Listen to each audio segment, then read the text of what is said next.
you should know that you're being overcharged for proxies right now, okay? I just wanted you to know that, guys. In case you didn't know, you're being overcharged for proxies right now. The majority of proxy companies are currently marking up prices somewhere between 80 to 120%, okay? And if a proxy company isn't doing that, then they're either extremely smart and they've figured out how to adapt and grow in this world that we live in, or they're about to close up their doors anyways.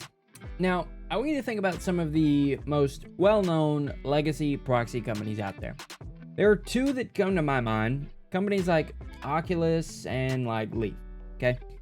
Surely, no matter what happens, as long as there are sneakers to buy and sneakers to resell, the legacy companies are gonna be fine, right? I think we can all agree that they're gonna be fine, okay? Maybe not, but probably. I want you to think of another legacy company now. Travel down this road with me, okay? This memory lane.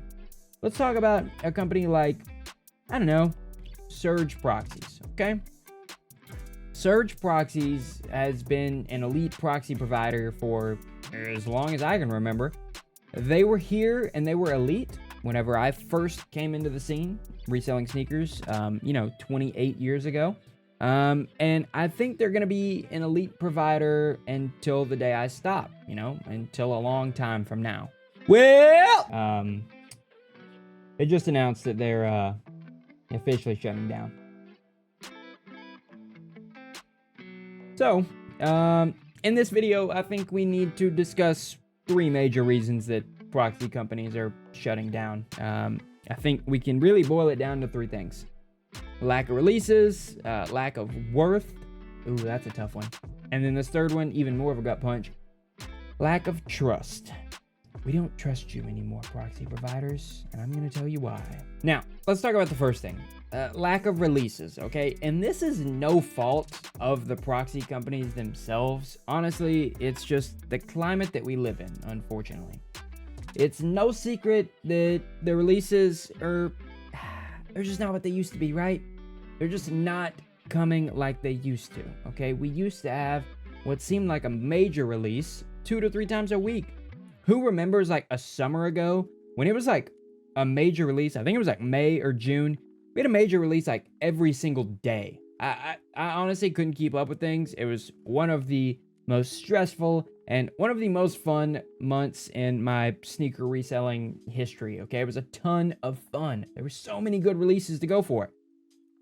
But today, we just don't have the same releases that we used to. Or hear me out on this one. Maybe we do. Maybe we have the same amount. It's just changed, okay? Think back to a year ago. What was one of the biggest sites that we loved to bot? Or maybe we didn't love to do it, but it was fun. Okay, maybe it wasn't fun, but we could make a lot of money from it, right? Okay. Maybe we couldn't make a lot of money from it, but maybe we could, break even from it, right? Okay. Foot sites, right? Ooh, foot sites aren't the same anymore, are they? Yeah.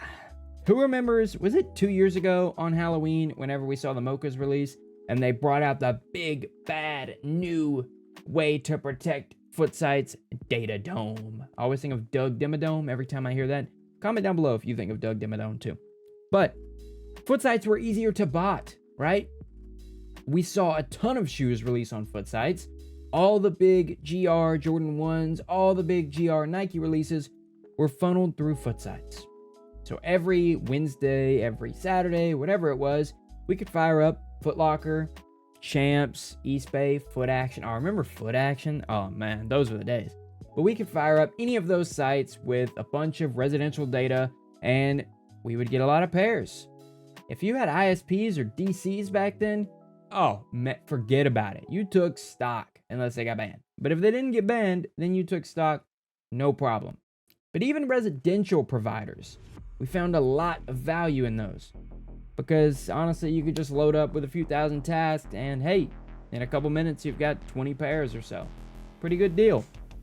I don't know that we don't have as many releases as we used to, but the method that we get those shoes have definitely changed now. It's not like it was back then, and honestly, even today, in the past few months, it seems like any release has been few and far between.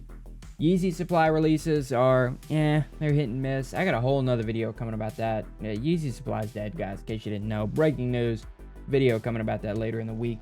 Sorry to bum you out, but yeah, that's coming later in the week.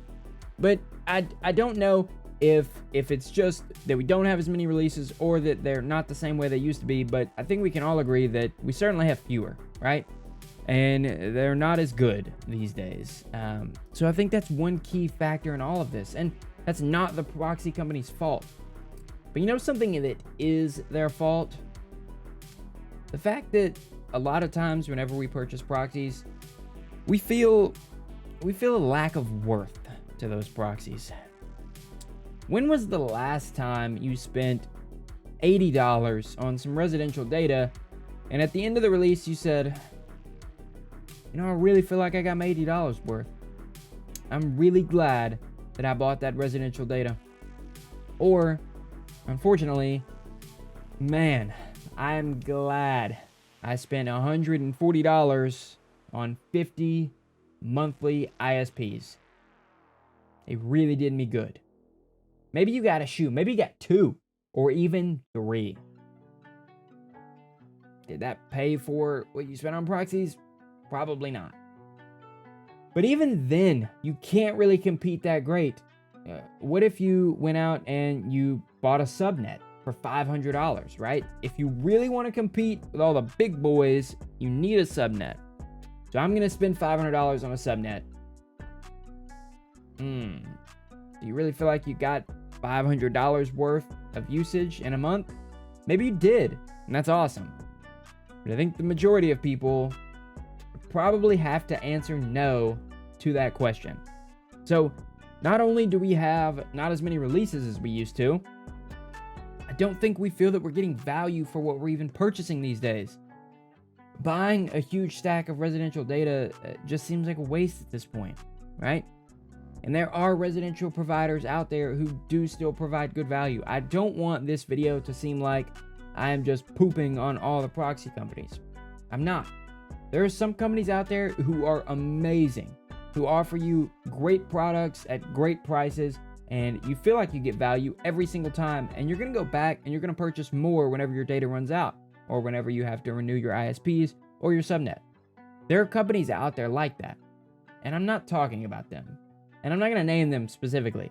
You know who they are. Matter of fact, comment down below so everyone else knows who they are. We're all thinking of the same people though, right? Right, we're all thinking of the same people. But we still feel like for the majority of people that we aren't getting our money's worth on all of these proxies. And I mean, what are proxy companies going to do? Lower their prices? No way. That's not going to happen. And that leads into the third and final thing that I want to talk about in this video. A lack of trust with the proxy companies.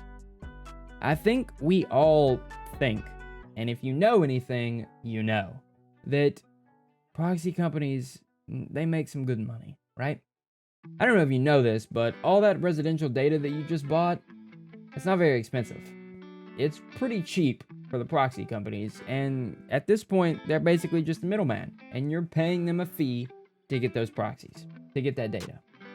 But what if you shell out a bunch of money on ISPs or a subnet, right? Well, that's great because a subnet is private to only you. Is it? Maybe not. Those ISPs that you just bought, didn't they just sell that same range to someone else? Isn't it weird when you feel like you're getting rate limited for nothing? We don't trust the proxy companies because we don't fully believe that they're not selling us a range of IPs and turning around and selling them to someone else 2 days later. And then maybe someone else 2 days later after that. We don't trust that the residential data that we just paid $80 for, that it costs them even near that. I know businesses need to make a money. We all need to make money. We're resellers. We are literally taking something that we got for cheaper and selling it for more to someone else because we have it and they don't, and they want it. They have proxies, we don't. And we need them. So there's always going to be somewhat of a lack of trust between ourselves and proxy companies that we're just getting a bad deal. And unfortunately, a lot of times we are. Like I said earlier in this video, there are some companies who aren't that way, who are giving us great deals, who are very, very honest in their business dealings. And you know who they are, and that's great. Continue to buy from them. Continue to support those providers. It's great that we have some providers out there who are very honest business people. We need to support them. There are others who are not honest, and we do not need to support them because they are not supporting us, whether we think so or not. I hope that you guys enjoyed this video. I hope that it shed a little bit of light onto what I'm thinking about proxy companies, and hopefully some of you have been feeling this exact same way. If you know what I'm talking about, comment down below. Let me know your experiences. If you want more videos like this, be sure to subscribe to the channel. And if you guys need any reselling help at all, be sure to check out Juiced. Not just sneakers, we will literally provide you anything we can to make money. In the group right now, we're providing people a lot of ways to make money other than sneakers, and I myself am learning as well. Because in case you guys haven't noticed, the sneaker market is not the same as it used to be. So we need to start looking other ways. And a group like Juiced can really help you out, because we have countless ways to help you make money.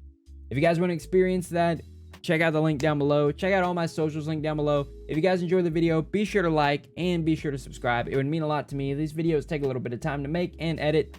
So if you guys appreciate the effort and you want to support me, be sure to hit the like button, be sure to subscribe. And if you really want to support me, you can join as a channel member down below, get all these cool perks, join the YouTube Discord. I would greatly, greatly appreciate it.